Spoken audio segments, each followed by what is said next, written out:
ویسے تنویر زمان کا نام میں پہلے سے بھی سنتی رہی ہوں اور آپ میری بدقسمتی کہیں یا اتفاق کہیں کہ میں ان سے پرسنلی کبھی اس طرح سے میری ملاقات نہیں ہو سکی، لیکن میرے سامنے ان کا ایک نعرہ ہے جو بہت مشہور ہے اور وہ یہ ہے کہ جو پاکستانی خواتین کی ایک اچھا مزے کی بات ہے کہ نعرہ بتانے سے پہلے میں یہ بتاؤں کہ یہ نعرہ اصل میں خواتین کے لیے ایک امنگ ہے، ایک جذبہ ہے، ایک جوش ہے، ایک لمحہ ہے جسے آپ اپنے دلوں میں محسوس کرتے ہیں.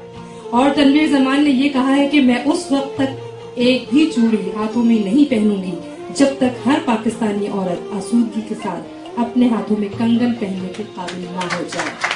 کیا خوبصورت اور کیا آپ یہ سمجھیے کہ کنگن اور چوڑی وہ چیز ہے جو عورت کی پہچان ہے، اور جس طرح کا ان کا یہ نعرہ ہے اس سے میں ان کے جذبات کی دل سے قدر کرتی ہوں. اور ابھی تو یہ صرف نعرہ آپ نے مجھ سے سنا ہے، اب ان کی باتیں ان سے سنتے ہیں. تو آئیے جی دعوت دے رہے ہیں ہم تنویر زمان کو کہ تشریف لائیں. تنویر زمانی بھرپور تالیوں میں میرے اور آپ کے درمیان موجود بہت دور سے آئی ہماری مہمان. دیکھیے کہ وہ Good evening, Joyce. What happened? What is still missing today in the entire world, including the United States of America? Why we are all again gathered here when we have approved and gotten all the rights and the laws together, right? There is something missing. There is something missing, and I truly believe that what is missing is our own self-respect, our own security, and our own confidence in ourselves. We don't need to expose our bodies in front of the society. We don't need to walk nude on the beaches to attract men. We don't need to dance on the dancing floors to entertain people. We don't need to show the curves of the body to sell ourselves. We are selling ourselves in the United States and elsewhere in one or the other way approved in our culture. Trust me guys, we are selling ourselves, but we are not earning any respect for ourselves. We are not earning any respect for ourselves. So یہ ایک لمحہ فکر ہے، یہ ایک لمحہ فکر ہے ہم سب کے لیے کہ آخر کیا بات ہے کہ جس اسلام نے ہمیں عزت دی، یونائٹڈ اسٹیٹس آف امریکہ نے 1920 سے اپنے سارے بلز اور اپنے ساری لاز میں عورت کو سارا حق دے دیا، جو مانگا وہ دے دیا. ڈیورس میں آپ کے پریویلیجز ہیں، آپ کا لاس اور بینیفٹ 50% ہے. مجھ سے لوگوں نے کہا ہم عمرے کو، ہم حج کو اکیلے نہیں جا سکتے، ہمیں کیوں پابندی ہے، یہ کیسی آزادی ہے اسلام میں. میں نے ان سے کہا کہ یہ آپ کی حفاظت اور عزت کے لیے، یہ آپ کی حفاظت اور عزت کے لیے آپ کا احترام کیا گیا ہے، آپ سے عبادت کا حق نہیں چھینا گیا ہے. لیکن یہ لمحہ فکر ہے کہ کیا ہم اس عزت کے قابل ہیں؟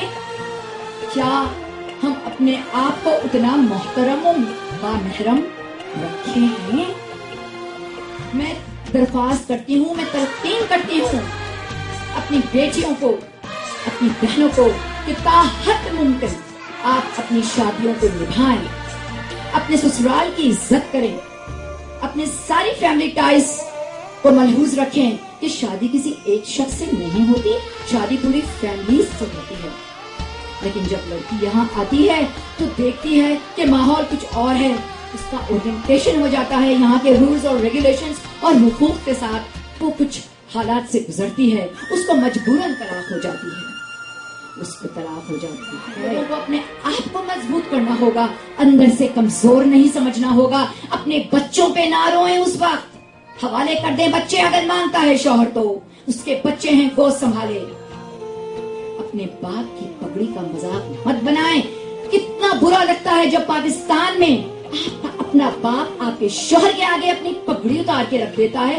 قسم ہے خدا کی، قسم ہے مجھے بے نظیر بھٹو شہید کی، آئندہ پاکستان میں کوئی باپ اپنی بیٹی کے سسر کے سامنے یا شوہر کے سامنے اپنی پگڑی اتار کے نہ رکھے. ہم زندہ ہیں،